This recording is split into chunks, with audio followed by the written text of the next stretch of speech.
నేను మీ Suresh Katuri. Welcome to Katuri media. ఈరోజు న్యూస్ పేపర్ మెయిన్ ఎడిషన్స్లోని ప్రధాన అంశాలు ఏమున్నాయో ఒకసారి చూద్దాం. సో ప్రత్యేకించి ఈరోజు మొట్టమొదటి న్యూస్ మనం చూస్తే మన రైలు హైడ్రోజన్ పవర్. సో మనం ఈ యూరోపియన్ హైడ్రోజన్ రైళ్ల కంటే కూడా ఎక్కువ శక్తి కలిగి ఉన్నామని చెప్పేసి మన రైల్వే శాఖ మంత్రి దీన్ని ప్రకటించాడు. భారతీయ రైల్వే చరిత్ర సృష్టించింది. దేశంలోని మొట్టమొదటి హైడ్రోజన్ రైల్ కోచ్ను చెన్నైలోని ఇంటిగ్రల్ కోచ్ ఫ్యాక్టరీ విజయవంతంగా పరీక్షించింది. ఈ ప్రాజెక్టుపై రైల్వే శాఖ మంత్రి అశ్విని వైష్ణవ్ స్పందిస్తూ, ప్రపంచంలోని అత్యంత శక్తివంతమైనదిగా ప్రచారంలో ఉన్న హైడ్రోజన్ ఇంధన రైలు కోచ్ పరీక్షలు విజయవంతంగా జరిగాయి. మన రైల్వే రంగం ఇది ఒక కీలక మైలురాయి. చెన్నైలోని ఐసీఎఫ్లో తయారైన హైడ్రోజన్ పవర్ కోచ్ శక్తి 1200 horse powers HP. European hydrogen రైలు కంటే దీని శక్తి ఎంతో ఎక్కువ. 2800 కోట్ల ప్రవేశపెట్టిన హైడ్రోజన్ పవర్ హెరిటేజ్ పథకం కింద దీన్ని అభివృద్ధి చేశామని పేర్కొన్నారు. అలాగే నెక్స్ట్ వార్త మనం చూస్తే, ప్రధాని మోడీ ఆత్మీయంగా ఆలింగనం చేసుకున్న మాల్దీవ్ అధ్యక్షుడు మైజు. సో మాల్దీవులకు 4800 కోట్ల రుణం ప్రకటించిన ప్రధాని మోడీ. చూడండి, మొన్నటిదాకా మాల్దీవులకి భారతదేశానికి మధ్య పచ్చగడ్డేస్తే బొగ్గుమంది. ఇప్పుడు మళ్ళీ వెళ్ళి వాళ్ళతోనే కౌలించుకుంటున్నారు. ఇక్కడ చూడండి, వీళ్ళు ఎట్లా ఉండిద్ది అంటే వీళ్ళది 2 నాలుగుల ధోరణిలా ఉండిద్ది బీజేపీ వాళ్ళది. నేనేమంటున్నాడు చూడండి, బీసీ రిజర్వేషన్లో 2% తగ్గించిన ఘనత రేవంత్ రెడ్డిది. ఇంతకు ముందున్న 34%కి 32కి కుదించారు. ఇప్పుడు 42% అంటున్నా, అందులో 10% వెళ్ళేది అసదుద్దీన్, అక్బరుద్దీన్, అజరుద్దీన్ లాంటి ధనిక. కేసీఆర్ టైంలో సుధాకర్ కమిటీ వేశారు ముస్లింల యొక్క బాగోగులు ఎలా ఉన్నాయి ఏంటని తెలుసుకోవడానికి.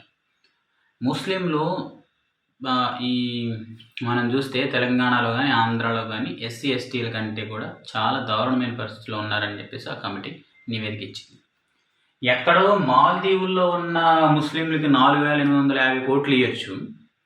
మేము భారతీయులురా, మేము ఇక్కడే పుట్టాము, మాది భారతదేశం, మేము భారతీయ ముస్లింలు అన్న వాళ్ళకి వాళ్ళ పేదరికాన్ని బట్టి రిజర్వేషన్స్ ఇస్తే ఇక్కడ మేము ఒప్పుకోమంటారు. ఆడెవడికో తీసుకెళ్ళి 4850 కోట్లు కట్టబెట్టచ్చు రుణంగా. ఏంటండి ఇది? ఇక్కడ రుణం ఇస్తారు, ఇక్కడ ఇండియన్ ముస్లిమ్స్ ఎవరైతే చెప్పుకుంటున్నారో వాళ్ళ మీద వ్యతిరేకత చూపిస్తారు. అది వీళ్ళ తొంద వైఖరి, ఇట్లా ఉంటాయి.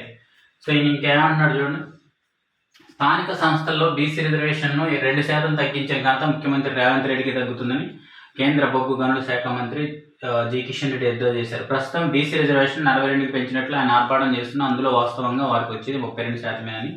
మిగిలిన 10% అసదుద్దీన్ ఓవైసీ, అక్బరుద్దీన్, అజరుద్దీన్, షబ్బీర్ అలీ లాంటి డబ్బున్న ముస్లింలకి వెళ్తాయని పేర్కొన్నారు.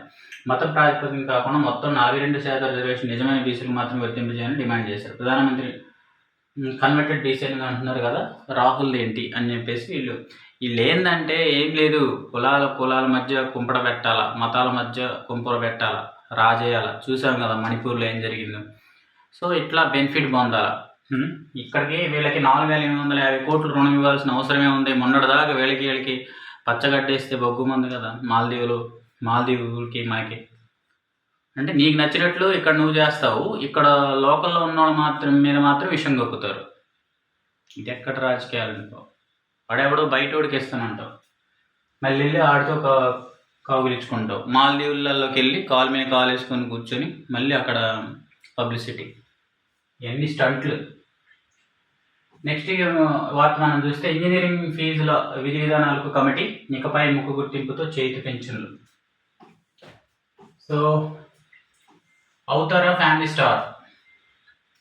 సో ఇప్పుడున్న ప్రజెంట్ సిచ్యువేషన్స్లో హరీబరీ లైక్ చాలా రష్గా ఉంటున్న టైంలో, సో ఎవరైతే టెక్కీలు కానీ లేకపోతే ఎవరైతే జాబులు చేస్తూ ఉన్నారో నైట్ షిఫ్ట్లు కానీ బాగా రష్గా ఉంటున్న వాళ్ళు ఫ్యామిలీతో టైం గడుపుతూ ఉన్నప్పుడు వాళ్ళ యొక్క ఈ మానసిక ఒత్తిడి అనేది 45% తగ్గుతుందని చెప్పేసి, ఉత్సాహం పెరుగుతుందని చెప్పేసి ఈ ఆర్టికల్ యొక్క ముఖ్య సారాంశం. నెక్స్ట్ వార్త మనం చూస్తే, విద్యార్థుల ఆత్మహత్యలు నిలువరించాలా, విద్యా సంస్థల్లో మానసిక కౌన్సిలర్లు తప్పనిసరి, దేశవ్యాప్తంగా అన్ని చోట్ల పాటించాల్సిందే 15 మార్గదర్శకాలు వెలువరించిన సుప్రీంకోర్టు. విశాఖలో నీట్ విద్యార్థిని మృతి కేసులో తీర్పు, ఆ కేసును సిబిఐకి అప్పగించాలని ఆదేశం. సో రాజ్యాంగంలోని అధికరణ 21 కల్పించే జీవించే హక్కులు మానసిక ఆరోగ్యం అనేది అంతర్భాగం. దీన్ని దృష్టిలో పెట్టుకుని రాజ్యాంగంలోని అధికరణ 32 కింద ఉన్న అధికారాలను ఉపయోగించి విద్యార్థుల ప్రాథమిక హక్కుల అమలు కోసం ఉత్తర్వులు జారీ చేస్తున్నాం. ఈ తీర్పును కోర్టు ప్రకటించిన చట్టంగా పరిగణించి అమలు చేయాలి. ప్రభుత్వం దీనిపై ప్రత్యేక చట్టం కానీ రెగ్యులేటరీ ఫ్రేమ్వర్క్ కానీ జారీ చేసే వరకు ఇవేవి అమల్లో ఉంటాయి. సో మన ఆంధ్రాలో ఒక అతను చనిపోయాడు కదా, దాని మీద నెక్స్ట్ వార్త కింద మనం చూస్తే 4,800 కోట్ల రుణం.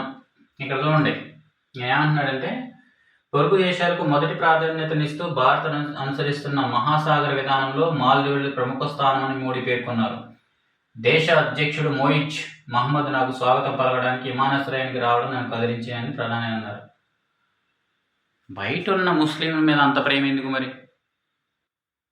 ఆయన విమానం దగ్గరకు రాగానే మీకు అంత ప్రేమ ఎట్లా కలిగింది? ఇంట్లో ఉన్న వ్యవహారం చూడాలి కదా ఫస్ట్. ఆయన ఏమంటున్నాడు, అన్నాడు కదా కిషన్ రెడ్డి, ఇట్లా ఉంటే వేడే.